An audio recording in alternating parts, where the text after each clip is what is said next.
Nu ska vi visa hur man förtöjer med ankare. Det gör man vanligtvis när man ska lägga till i en naturhamn där det varken finns boj eller brygga. Vi har utrustat båtarna så att det ska vara lätt att lägga till på olika platser, så som till exempel mot en klippa. Därför finner du i båten både ett ankare och en ankarlina. Några saker att tänka på innan du förtöjer. Spana in platsen du vill förtöja på noga i förväg. En naturhamn kan verka väldigt trevlig i sjökortet, men vågor och vind kan snabbt ställa till det om man inte har planerat väl. Använd sjökortet som referens för att se vindriktningen. Du ska alltid förtöja på läsidan eller den sida som är skyddad från vinden. Om vinden blåser från väst är viken som vetter mot öst en skyddad plats.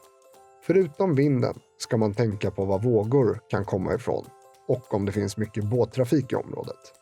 Motorbåtar orsakar stora vågor som enkelt kan få en båt vid stranden att börja kränga. Och vid de stora farlederna orsakar de stora kryssningsfartygen svall som kan överraska även de mest erfarna skepparna. Slutligen, förbered tampar och ankare i god tid innan du förtöjer. Gå igenom ankarlinan och säkerställ att det inte finns något trassel som kan ställa till det under förtöjningen. Innan man kommer fram till platsen kan man zooma in och leta efter stenar i plotten. Men kom ihåg att alla stenar inte syns på kartan. Det är därför bäst att man ber någon hålla utkik i fören och att köra så försiktigt som möjligt med uppfälld motor när man närmar sig land. När man förtöjer med ankare koncentrerar sig skepparen på att köra båten och hantera motorn. Det viktigaste är kanske att hålla koll på djupet och justera motorns höjd enligt nivån. Någon i besättningen ansvarar för att förbereda ankaret, kasta ankaret och att låta ankarlinan löpa under tiden man förtöjer. Hopp i landkallen i fören håller utkik på botten efter stenar och förtöjer båten med förändan. Om man är ute på tu man hand ser gasten först till att ankarlinan är utredd och går sedan förut och förbereder förändarna och kontrollerar botten. Det är bra att med hög röst och i god tid berätta hur botten ser ut och meddela eventuellt stenar åt skepparen. Det hörs dåligt akterut, särskilt om det blåser. Härnäst kommer tips på hur du enkelt sparar in på onödiga propellerkostnader. Utombordsmotorer kan hissas så pass mycket att propellern nästan är vid ytan.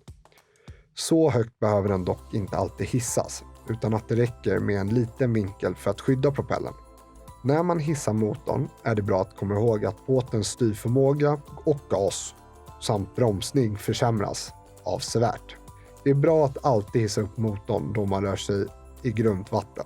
När motorn hissas måste man se till att den inte hissas för högt, eftersom motorn inte får kylvatten då. När kylvattnet cirkulerar normalt ser man en vattenstråle vid sidan av motorn. Innan man kastar ankaret ska man först köra fram till land för att undersöka platsen man vill förtöja på. Först när man bestämt exakt vad man vill förtöja vänder man tillbaka och kastar ankaret. Ankarets avstånd till stranden bestäms enligt vattendjupet. En bra minnesregel är att det behövs en båtlängd per 2 meters djup framför fören. Det vill säga, om vi har en 6 meter lång motorbåt och 2 meter vatten under, så ska ankaret kastas på ett avstånd på cirka 12 meter från stranden. Poängen är att ankarlinans vinkel inte blir för brant. Om ankaret är allt för nära båten kan ankaret lossna från botten när linan spänns. Se upp så att ankaret inte stöter till sidan på båten när du kastar i vattnet. När ankaret sjunker till botten och båten rör sig lite framåt kan man kolla att ankaret fäst i botten genom att spänna linan. Den som ansvarar för ankaret ser till att ankarlinan löper smidigt och att linan inte hamnar i propellern. Linan ska hållas löst. Om den spänns till exempel på grund av trassel stannar båten och det finns en risk att vinden tar den. En intrasslad lina är ett vanligt misstag när man förtöjer. Om man är ute på tu man hand tar skepparen ankarlinan istället. Men om man är flera i båten är det enklast om en gast sköter ankaret.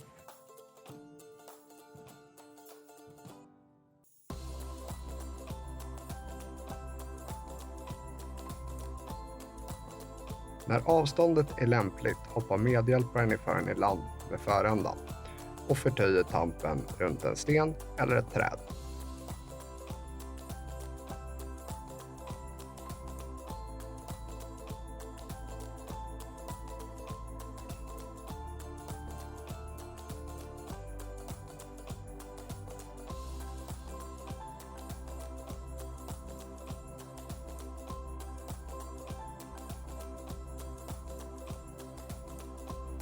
När man lägger till vid en sandstrand kan båten dras upp så långt som möjligt på stranden och sen kan man spänna föraren.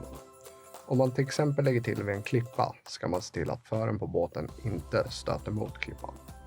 Börja med att fästa tamparna i land innan du lägger fast dem på knaparna på båten.